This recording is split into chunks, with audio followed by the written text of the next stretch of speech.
Salam Bapak Ibu, selamat pagi. Topik bulan September ini adalah memiliki pikiran dan hati Kristus. Nah, bagaimana caranya memiliki pikiran dan hati Kristus? Yang tentu Bapak Ibu kita ambil daripada Alkitab atau firman Tuhan yang sudah digali, yang sudah diselidiki oleh para nabi, para rasul tentang bagaimana pikiran dan hati Kristus. Oleh sebab itu pagi hari ini saya ambil dan kita akan belajar di dalam surat Rasul Paulus, yaitu di dalam surat Filipi 2 ayat 5 dan sampai 8. Demikian bunyi firman Tuhan. Ayat 5, hendaklah kamu di dalam hidupmu bersama menaruh pikiran dan perasaan yang terdapat juga di dalam Yesus Kristus. Ayat 6, yang walaupun dalam rupa Allah tidak menganggap kesetaraan dengan Allah itu sebagai milik yang harus dipertahankan, melainkan telah mengosongkan dirinya sendiri dan mengambil rupa seorang hamba dan menjadi sama dengan manusia. Ayat 8, dan dalam keadaan sebagai manusia, ia telah merendahkan dirinya dan taat sampai mati, bahkan sampai mati di kayu salib. Bapak Ibu Saudara sekalian, apa yang dimaksud di dalam surat Filipi 2 ayat 5 sampai 8 ini? Bahwa Kristus tidak menganggap kesetaraan dengan Allah itu sebagai milik yang harus dipertahankan. Berarti bahwa ia melepaskan segala hak istimewanya dan kemuliaannya di surga agar kita yang berada di dalam bumi ini dapat diselamatkan. Itulah rencana dan tujuan yang mulia daripada Tuhan kita Yesus Kristus. Oleh karena itu melalui ayat Alkitab ini Rasul Paulus menitik beratkan bagaimana Tuhan Yesus Kristus meninggalkan kemuliaan yang tiada taranya di sorga untuk mengambil kedudukan yang hina sebagai hamba. Selain itu juga Tuhan Yesus Kristus juga rela mati di kayu salib untuk menebus segala dosa-dosa umat manusia. Kerendahan hati dan pemikiran Tuhan Yesus yang telah disebutkan di atas patut kita teladani oleh setiap orang percaya, harus menanamkan pemikiran dan perasaan Yesus Kristus yang terpanggil untuk berkorban demi keselamatan orang lain. Oleh karena itu pagi hari ini ada 3 bahasan yang perlu kita perhatikan. Yang pertama, hidup kebersamaan. Yang kedua, hidup rendah hati. Dan yang ketiga, hidup di dalam ketaatan. Oleh karena itu yang pertama, hidup bersama atau hidup kebersamaan, yaitu ayat 5. Hendaklah kamu di dalam hidupmu bersama menaruh pikiran dan perasaan yang terdapat juga di dalam Yesus, di dalam Kristus Yesus. Oleh karena itu, hidup bersama yang dimaksud Rasul Paulus yaitu semua orang percaya yang telah ditebus oleh darah Kristus sebagai orang-orang yang kudus, sebagai biji-biji mata Allah, ya. Di dalam Filipi 1 ayat 1 sampai 2 berkata demikian, dari Paulus dan Timotius, hamba-hamba Kristus Yesus kepada semua orang kudus dalam Kristus Yesus di Filipi dengan para penilik jemaat dan diaken, kasih karunia dan damai sejahtera dari Allah Bapa kita dan dari Tuhan Yesus Kristus menyertai kamu. Ya. Jadi Bapak Ibu Saudara sekalian, bahwa kita ini adalah orang-orang yang sudah ditebus, orang-orang yang sudah dibenarkan, bahkan kita menjadi orang-orang yang kudus di hadapan hadirat Tuhan. Oleh karena itu orang yang kudus harus mempunyai kehidupan yang memiliki kebersamaan. Bersama dalam arti sehati, sepikir, satu kasih, satu jiwa, dan satu tujuan. Yang pertama yaitu satu kasih. Di dalam Roma 5 ayat 8, akan tetapi Allah menunjukkan kasih-Nya kepada kita oleh karena Kristus telah mati ketika kita masih berdosa. Wah, sungguh luar biasa kebahagiaan kita ini melebihi kebahagiaan apa yang kita terima dari dunia sebab pada waktu kita masih berdosa, Allah begitu mengasihi Bapak Ibu Saudara sekalian, memiliki kasih yang sama, yaitu kasih Kristus. Bukan kasih manusia yang gampang berubah, tetapi kasih yang bisa menerima apa adanya, yaitu kasih agape. Kasih agape adalah istilah Yunani yang berarti cinta yang tidak mementingkan diri, atau cinta tanpa batas, cinta tanpa syarat. Oleh karena itu, kasih agape tidak bisa diproduksi oleh manusia. Kasih agape sudah diberikan oleh Tuhan kepada setiap orang percaya melalui pengorbanan Yesus, yaitu di kayu salib. Ketika kita percaya dan mengarahkan hati kita kepada Tuhan dengan sungguh-sungguh, memiliki pribadi Yesus yang senantiasa mengurapi kita dengan Roh Kudus-Nya, maka kasih agape itu datang dan mengalir kepada pribadi anak-anak Tuhan yang sungguh-sungguh percaya kepada Tuhan. Oleh karena itu, di dalam Yohanes 20 ayat 29 kata Yesus, berbahagialah mereka yang tidak melihat namun percaya.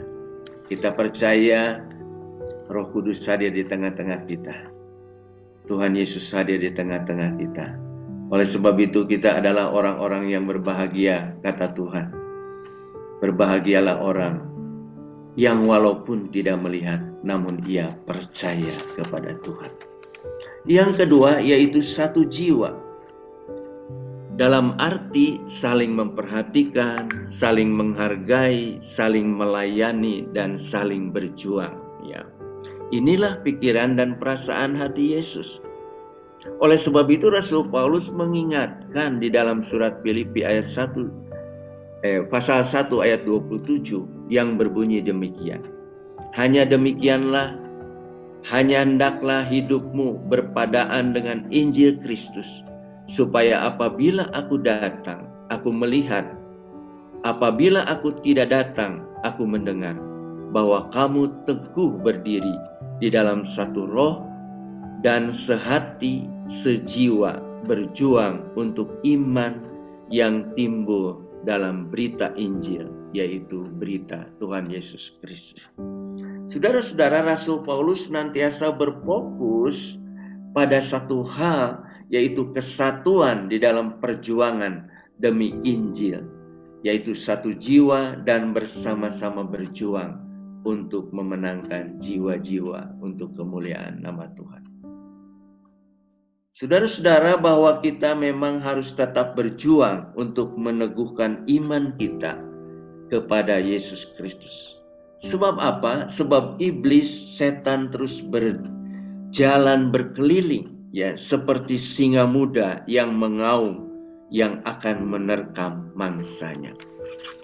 Sekalipun iblis sudah dipatahkan oleh Tuhan Yesus dan giginya sudah rontok, sudah ompong, sudah tidak ada sengatnya lagi, tetapi masih berani mengganggu setiap anak-anak Tuhan.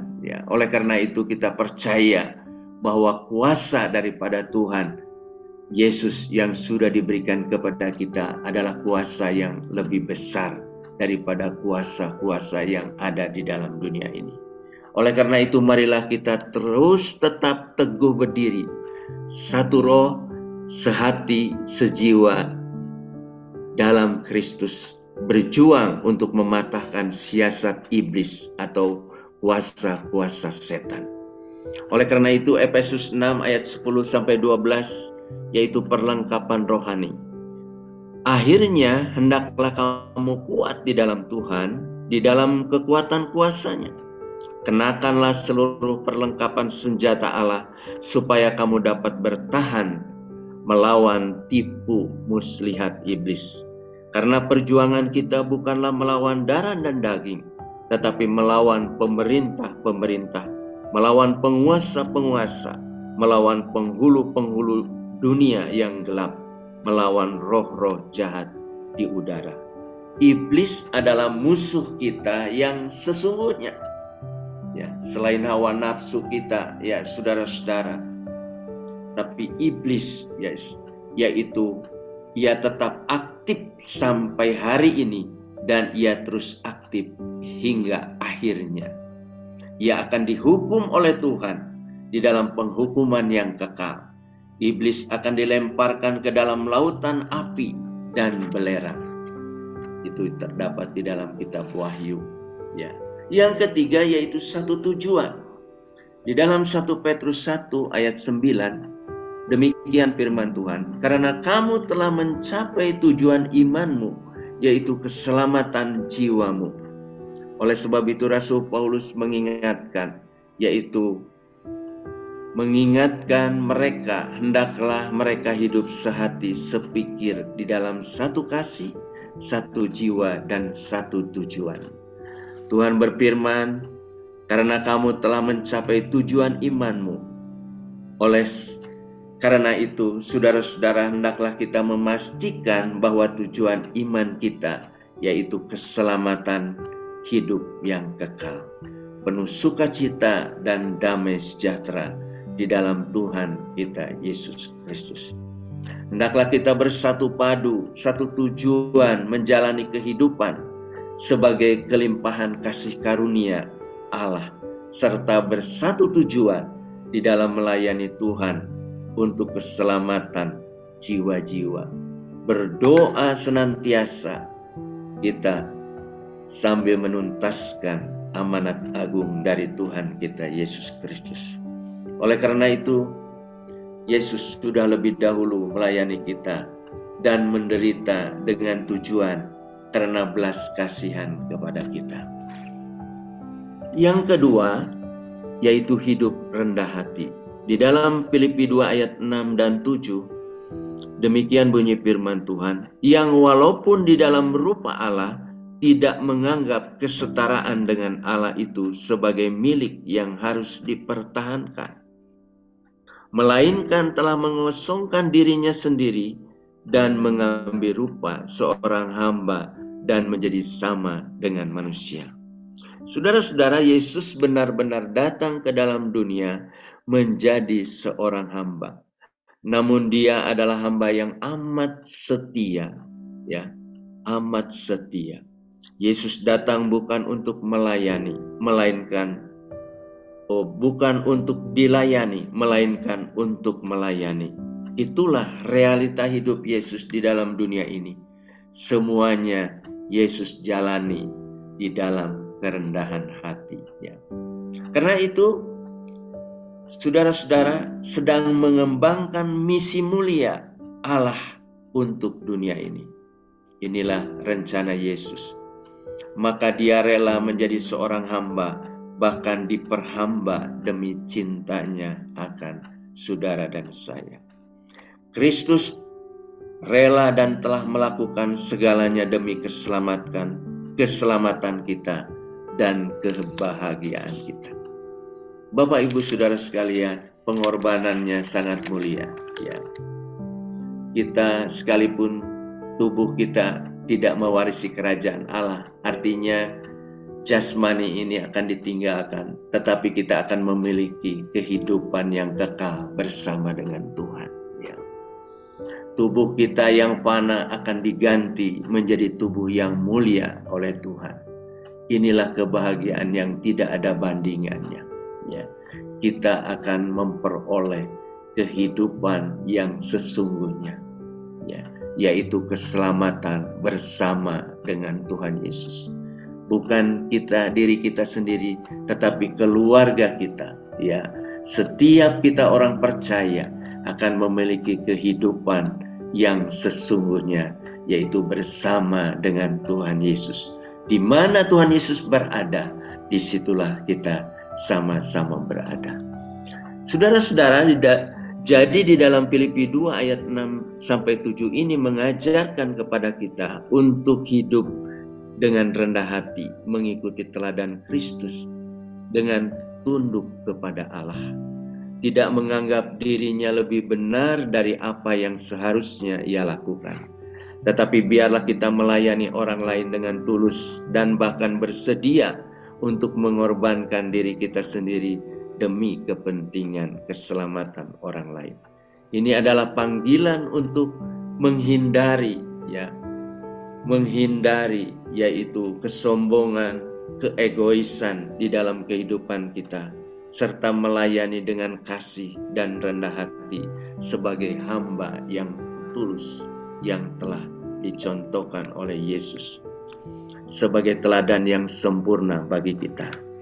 Seperti Yesus yang sudah membasuh kaki murid-muridnya, apa maknanya adalah sebagai bentuk keteladanan supaya para murid, supaya para orang-orang kudus yang masih hidup di dalam dunia ini menghayati kerendahan hati yang sama untuk kepentingan orang lain. Inilah pentingnya hidup dengan rendah hati supaya kita berkenan dan menyenangkan hati Tuhan. Yang terakhir yaitu hidup di dalam ketaatan. Filipi 2 ayat 8, dan dalam keadaan sebagai manusia ia telah merendahkan dirinya dan taat sampai mati, bahkan sampai mati di kayu salib. Saudara-saudara, pengertian apa yang dapat kita ambil melalui ayat ini? Rasul Paulus kepada jemaatnya di Filipi di dalam terjemahan Alkitab Indonesia berbunyi demikian. Dan karena dia mendapat rupa sebagai manusia, ia rendah hati dan taat sampai mati, bahkan mati di kayu salib. Ayat ini menggambarkan pengorbanan Yesus Kristus untuk kebahagiaan saudara dan saya. Ayat ini mengajar tentang rendah hati dan ketaatan Yesus di dalam menjalani misinya sebagai juru selamat dunia. Yesus tidak hanya menerima tubuh manusia, tetapi juga ia rela mati di kayu salib untuk menebus segala dosa dan kesalahan kita. Bapak, Ibu, Saudara sekalian, sepatutnya kitalah yang harus dihukum. Tetapi Allah mau menyelamatkan kita dengan mengorbankan nyawanya supaya Bapak, Ibu, Saudara memiliki kehidupan yang sesungguhnya, yaitu di dalam Yesus Kristus. Benar, saudara-saudara, Kristus taat sampai mati.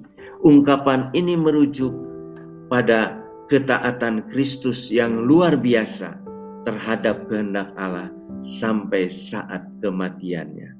Ketaatan ini sangat jelas terlihat di dalam peristiwa penyaliban Kristus di kayu salib, di mana ia mengorbankan nyawanya untuk menebus dosa umat manusia sesuai dengan rencana penyelamatannya. Ini adalah contoh ketaatan yang penuh pengorbanan dan mencerminkan kasih yang begitu besar terhadap manusia, terhadap saudara dan saya. Sebagai kesimpulannya adalah bahwa kita sebagai pengikut Kristus juga harus memiliki sikap seperti Yesus, memiliki pikiran dan hati Kristus, hidup kebersamaan, satu kasih, satu jiwa dan satu tujuan. Yang kedua, hidup rendah hati, dan yang ketiga, hidup dalam ketaatan. Amin. Tuhan Yesus memberkati.